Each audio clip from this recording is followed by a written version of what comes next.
prière à la céleste Reine chaque jour du mois de mai.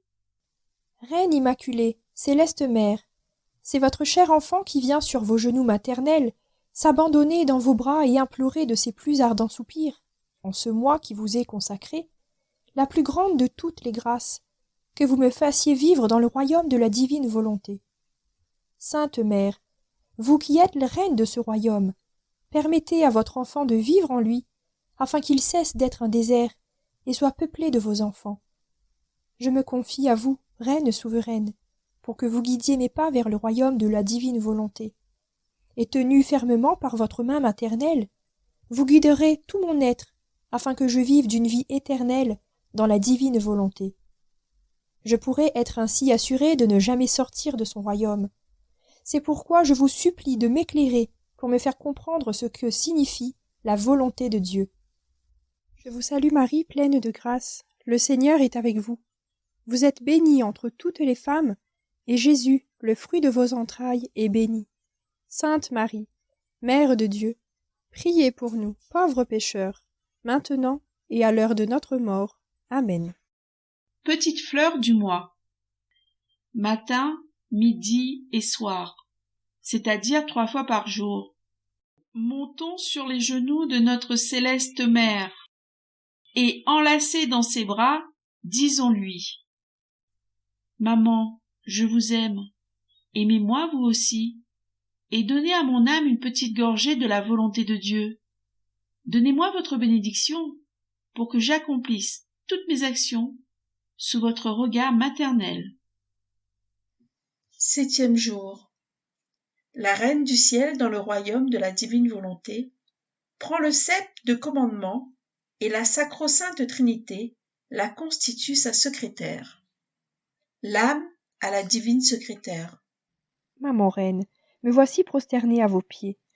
Je me sens comme un enfant, incapable d'être séparé de sa mère céleste. Je vous vois venir à moi aujourd'hui avec la gloire du sceptre de commandement et votre couronne de reine.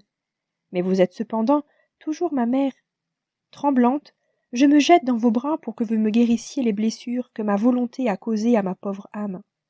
Mère souveraine, si vous n'opérez pas un prodige, si vous ne prenez pas le sceptre de commandement pour me guider et régner sur tous mes actes, afin d'assurer que ma volonté soit sans vie, je ne connaîtrai pas alors le merveilleux bonheur d'entrer dans le royaume de la divine volonté.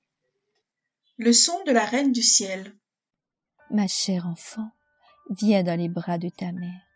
Écoute attentivement et tu entendras les prodiges inouïs que le divin Fiat a opérés dans ta céleste mère. Lorsque j'eus pris possession du royaume de la divine volonté, les pas qu'elle faisait en moi ont pris fin, d'autant plus que ces 6 pas symbolisaient les 6 jours de la création, où la divine volonté prononça un fiat, en passant, pour ainsi dire, de la création d'une chose à une autre. Le 6e jour, Dieu fit son dernier pas en disant « Fiat, faisons l'homme à notre image et à notre ressemblance. » Et le 7e jour, il se reposa de ses œuvres, car il voulait jouir de tout ce qu'il avait créé avec tant de magnificence.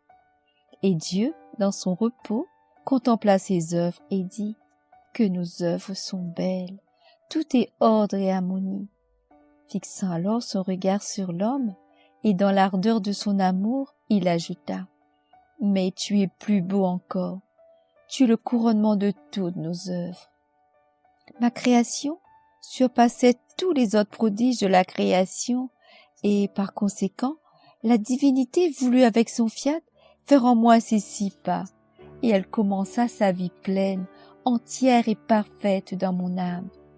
Et à quelle hauteur divine ai-je été élevée par le Très-Haut? Les cieux ne pouvaient ni m'atteindre, ni me contenir. La lumière du soleil, devant ma lumière, était faible. Aucune chose créée ne pouvait m'atteindre. Je traversais les mers divines comme si elles étaient miennes, et mon Père céleste, le Fils et le Saint-Esprit, languissaient de me tenir dans leurs bras pour jouir de leur petite fille.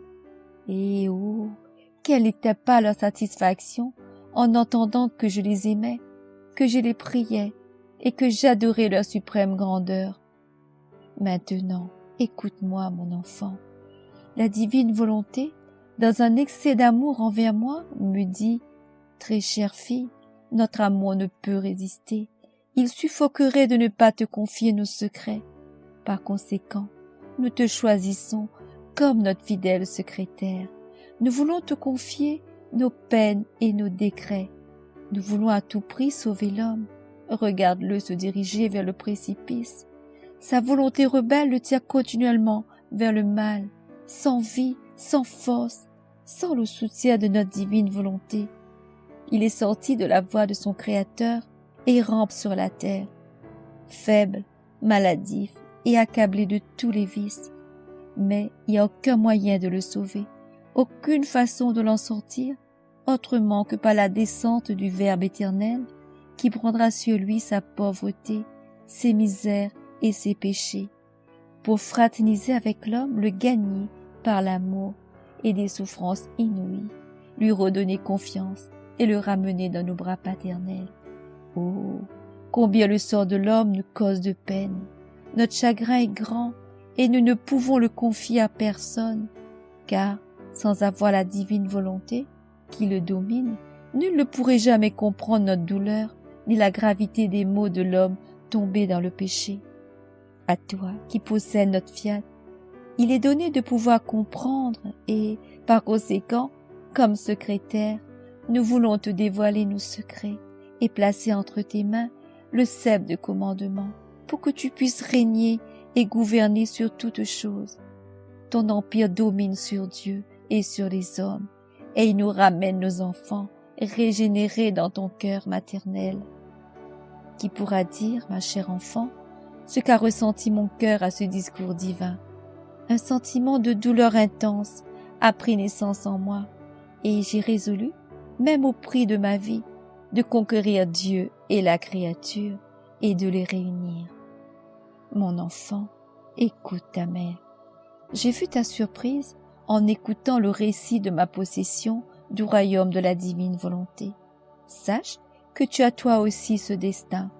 Si tu décides toi aussi de ne jamais plus faire ta volonté, la divine volonté formera son ciel dans ton âme. Tu sentiras la divine inséparabilité, tu recevras le sceptre de commandement sur toi, sur tes passions. Tu ne seras plus esclave de toi-même, car c'est la volonté humaine qui maintient la pauvre créature en esclavage et ronne les ailes de son amour envers celui qui l'a créée. Elle lui enlève la force, le soutien et la confiance pour se jeter dans les bras du Père céleste. La créature ne peut alors connaître ni le secret, ni le grand amour dont l'aime son Créateur. C'est pourquoi elle vit comme une étrangère dans la maison de son divin Père. Quelle distance la volonté humaine ne met-elle pas entre le Créateur et la créature? Par conséquent, écoute-moi, fais-moi plaisir, dis-moi que tu ne donneras plus vie à ta volonté, et je te remplirai tout entière de la divine volonté. L'âme. Sainte Mère, aidez-moi. Ne voyez-vous pas combien je suis faible?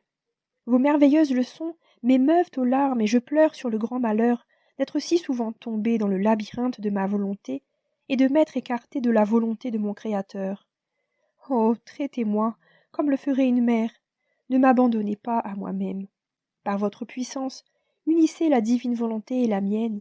Enfermez-moi dans votre cœur maternel, où je serai sûre de ne jamais faire ma volonté. Petite fleur. Aujourd'hui, pour m'honorer, tu resteras sous mon manteau pour apprendre à vivre sous mon regard et, en me récitant 3 Je vous salue Marie, tu me prieras de faire connaître à tous la divine volonté. Exclamation. Sainte Mère, enfermez-moi dans votre cœur, pour que j'apprenne à vivre en la divine volonté.